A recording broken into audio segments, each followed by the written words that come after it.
Pernah tak kita alami satu fasa di mana perasaan malu kita bahawa kita jauh lari daripada Allah?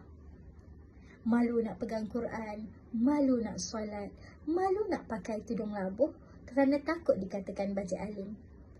Tapi yang peliknya, bila buat benda lara, tak ada pula rasa malu.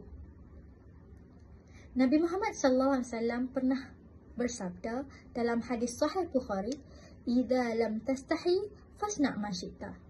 Jika kamu tidak ada rasa malu, maka berbuatlah sesukamu. Nabi Muhammad SAW adalah contoh manusia yang paling tinggi rasa malunya kepada Allah, di mana baginda beribadah pada setiap malam sehingga bengkak tenut kaki baginda. Sedangkan kita, ayuh kita ubah kedudukan rasa malu itu, letakkan pada tempat yang betul. Malu untuk berdosa, bukan malu untuk berbuat pahala. Anda setuju? Drop like pada komen.